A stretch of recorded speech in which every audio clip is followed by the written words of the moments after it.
Adventures. My name is Kylynn, and this week we're talking about something very important, and that is dog bite prevention. So Wilson's here to demonstrate a couple of important tips and topics, and we're going to go through them one at a time. So let's go ahead and get started. So if you're like me, you have probably been walking down the sidewalk and seen an owner walking their dog on a leash, and that may be a dog you've wanted to pet. So before you pet a dog that you don't know or a dog that you're meeting for the first time, it's important to remember 3 steps. The first is, of course, always ask the owner, may I please pet your dog? And if the owner says, yes, of course you can pet my dog, then the next step is to make sure that the dog seems like it wants to be petted by you.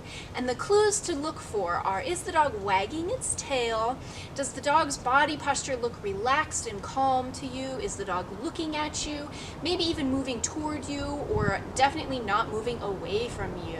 And if those are happening and you think that the dog is excited to be petted by you, then it's time to let them sniff you. So you're going to hold out your hand and let the dog smell you. That's a good way for a dog to get to know someone.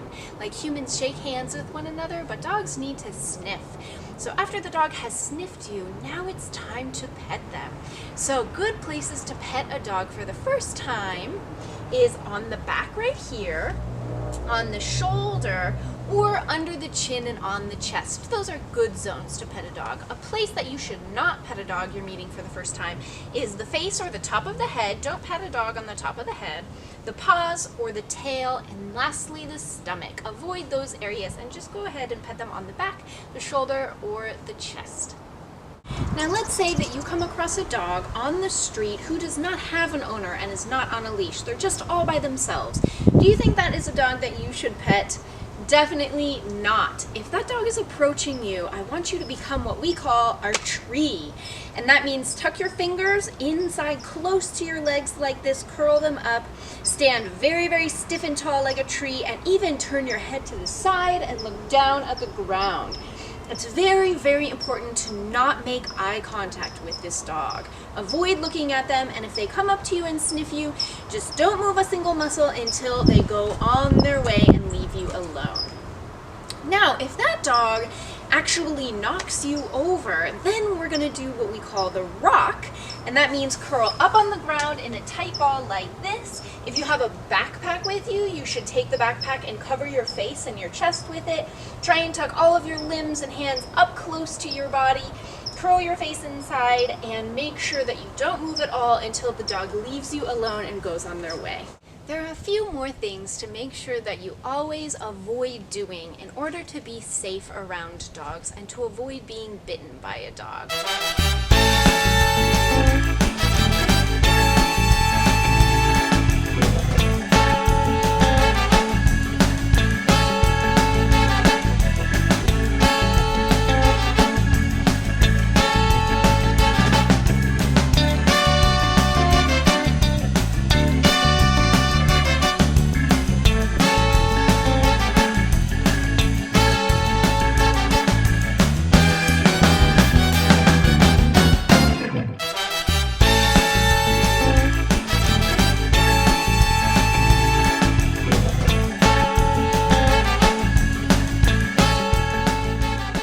In addition to these 5 rules, I also want to encourage you not to play rough with your dog, because sometimes bites happen even during play when everybody's having fun because your dog gets overstimulated or overexcited.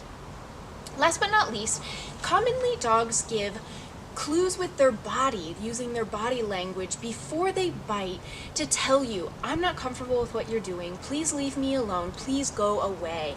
And some of this body language might include a dog looking at you from the side, out of the corner of their eye when you can see a lot of white, or putting their head down and rolling their eyes up to look at you, again where you can see a lot of white. That's usually a sign they aren't really comfortable with what's going on. They also, of course, may bare their teeth, growl at you, or even snap in your direction. These are for sure important warning signs that you need to leave that dog alone. Also, it's important for us to always supervise very small children and our younger siblings because they might not be able to understand that body language that a dog is giving them. And and they may not stop what they're doing when a dog is warning them that they don't like what they're doing.